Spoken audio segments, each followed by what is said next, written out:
nome é Estela Pano, eu sou aluna da graduação em Direito da Unirio e eu vou apresentar um pouco sobre o meu projeto de pesquisa, orientado pela professora Maria Lúcia de Paula Oliveira, que tem como tema a liberdade de expressão, o direito à privacidade e à comunicação, desafios para as democracias do século XXI frente às novas tecnologias. Eu e meu colega Caio Barroso decidimos dividir esse nosso objeto principal, que é o direito à comunicação, em dois grandes eixos, que são a liberdade de expressão e o direito à privacidade, o que possibilitou o desenvolvimento de dois artigos distintos, porém complementares. O primeiro deles é voltado à liberdade de expressão e observou que as locuções liberdade de expressão, comunicação democrática, designam um direito fundamental de dimensões institucionais e subjetivas. Elas são institucionais porque corroboram para a formação de uma opinião pública independente, garantem o pluralismo político, o bom desenvolvimento de regimes democráticos, e ela é subjetiva porque possibilita uma vasta interpretação quanto aos seus limites. Com isso, nós buscamos demonstrar o leque de interpretações sobre o tema a partir de um estudo de casos da Suprema Corte norte-americana. Dessa maneira, foi possível observar desenhos constitucionais distintos entre o Brasil e os Estados Unidos e como cada um lida com a liberdade de expressão e a proteção do indivíduo contra possíveis prejuízos advindos dessa liberdade. Apesar de, à primeira vista, questões envolvendo esse tema pareçam estruturadas e estáveis, o debate segue bem atual e controverso, já que hoje existem as redes sociais que estão em pauta e elas se tornaram extremamente importantes para o espaço de debate político. Os pontos interessantes que a gente pode destacar do estudo dos casos o primeiro deles gerou um precedente no sentido de dizer que a informação não será posta fora de circulação. E nesse caso, um estado no Alabama tinha aprovado uma lei que permitia fechar jornais muito escandalosos, e o jornal deveria publicar a verdade, e essa verdade publicada tinha que ter bons motivos e fins justificados. Agora, o mais interessante nesse caso é que o jornal que estava em litígio publicava conteúdo antissemita. Quando o caso chega na Suprema Corte, surpreendentemente, o jornal é considerado livre para dizer aquilo que pensava, com a seguinte fundamentação: o governo não teria o poder de invadir o santuário das crenças, da consciência do indivíduo. E dessa maneira, a Suprema Corte entende que os maus pensamentos seriam combatidos com bons pensamentos, e não o contrário, porque isso significaria colocar alguém na posição de julgar os maus pensamentos, ser o julgador dos maus pensamentos. O segundo caso é de um oficial que se sente ofendido por publicações do New York Times que supostamente estariam o difamando, caluniando. Então ele ajuiza uma ação pedindo indenização por dano moral. O caso, quando chega na Suprema Corte, é entendido o seguinte: não seria suficiente a inverdade nas notícias direcionadas a agentes públicos para que se restringisse o discurso e a liberdade de imprensa. Então, seria necessária a comprovação de algo que eles classificaram como a malícia concreta. No mesmo sentido, o advogado do New York Times sustentou que não deveria haver nenhuma apreciação da verdade nas críticas, porque isso desencorajaria a imprensa e outras pessoas de fazer críticas, por medo de cometerem erros. Dessa maneira, formou-se nos Estados Unidos um precedente de que quando autoridades públicas vêm a juízo pedir indenização por difamação, é delas o ônus de provar que a outra parte fez uma afirmação falsa e que era sabidamente falsa por quem a afirmou. Além disso, a própria indenização posterior foi considerada uma violação à primeira emenda. E esses casos mostram a intenção dos juristas estadunidenses em proteger a liberdade de expressão como algo quase que absoluto. Diferentemente do que ocorre no Brasil, em se tratando de corte brasileira, nós observamos elementos de ponderação para a liberdade de expressão que foram estabelecidos pelo Superior Tribunal de Justiça. São eles: o compromisso ético com informações verdadeiras, diferentemente do que ocorre nos Estados Unidos. Preservação dos direitos da personalidade, como a honra, a intimidade, a privacidade. E impedir a veiculação de críticas jornalísticas com o intuito de difamar, injuriar pessoas, caluniá-las. E uma série de críticas são feitas quanto a esses critérios por autores estudiosos desse tema. E uma outra crítica feita por esses autores é que esse tema e as suas implicações são pouco discutidas pelos órgãos competentes. Ele é um assunto relativamente novo para o STF em comparação com a Corte norte-americana. E essas diferenças entre os países provocam uma reflexão interessante sobre o tipo de sociedade que nós estamos desenvolvendo e o quão vulnerável a nossa democracia pode ser. Quando a simples manifestação de um extremismo ou de uma inverdade é capaz de influenciar a sociedade a ponto dessas ações precisarem ser combatidas com duras restrições à livre manifestação de opinião ou ao pluralismo de ideias, mesmo que radicais, isso significa dizer que essa sociedade em questão não está madura o suficiente para desfrutar de plena liberdade. Então, nós acreditamos que a função social dessa pesquisa é contribuir para o debate público, instigando os indivíduos a refletirem sobre que tipo de sociedade estamos construindo, que tipo de democracia desejamos. Agora eu passo a palavra ao Caio, para que ele fale um pouco sobre o outro braço do direito à comunicação, que é a proteção da privacidade. Olá, meu nome é Caio Barroso, vou continuar a apresentação da minha colega Estela e vou falar basicamente, vou me aprofundar um pouco mais sobre o direito à comunicação e o direito à privacidade em tempos de constitucionalismo global, e as redes sociais, né, levando em conta as redes sociais.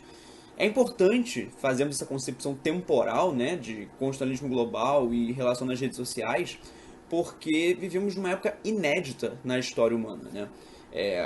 A lógica das redes sociais fez com que, fez mudar a forma como nos informamos, a forma como nos comunicamos e nos interagimos entre si, né?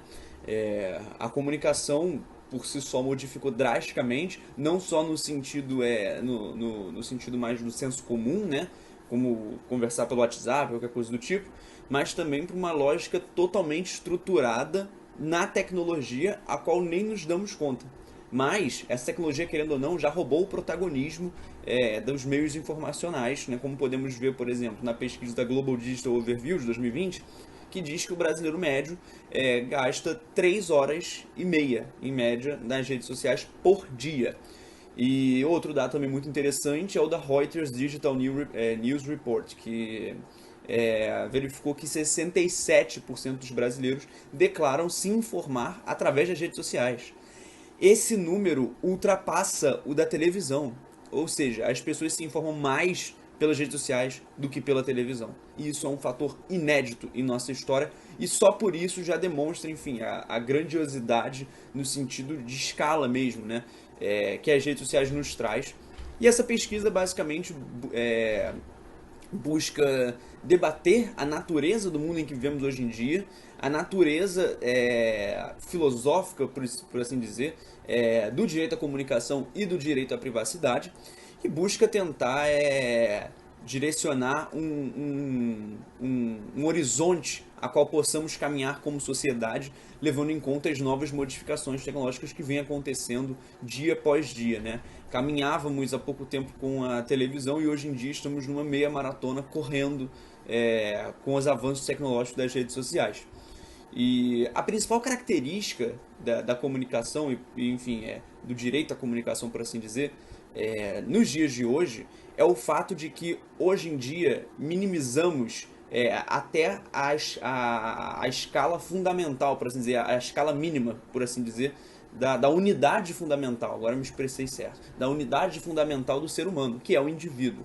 A comunicação não é mais de massas. As pessoas não mais veem as mesmas coisas que todo mundo está vendo e que viu no mesmo horário. Na televisão funciona desse jeito, você olha um filme, o filme está passando tal horário e tem os intervalos, né, para passar os comerciais, mas todo mundo está vendo aquele mesmo filme. Hoje em dia não. Hoje em dia todo mundo vê o que quer ou pensa que está escolhendo o que quer, porque quem escolhe isso, na verdade, para a pessoa é o algoritmo que visa, enviar para as pessoas os conteúdos que a pessoa mais gosta. E aí partimos para a segunda característica do tema da comunicação nos dias de hoje, que é a tecnologia força, por assim dizer, entre aspas, que o consumo das pessoas seja baseado naquilo que elas gostam, para que elas possam voltar e consumir novamente. E o que as pessoas gostam normalmente remete à segurança, e a segurança, enfim, remete à tranquilidade, ao local seguro em que a pessoa se sente segura. E independente de qual lugar, de qual seja esse lugar, isso faz com que formemos bolhas, né? Formemos nichos dentro das redes sociais, os quais não se interagem devido a essa característica do algoritmo de tentar prender as pessoas. Não há interação entre os diferentes nichos. Então, antigamente seria impossível você ver num jornal uma notícia que foi dada de um jeito para um grupo e de outro jeito para outro. Hoje em dia, nós não só temos isso, como a maioria das informações acontece dessa forma.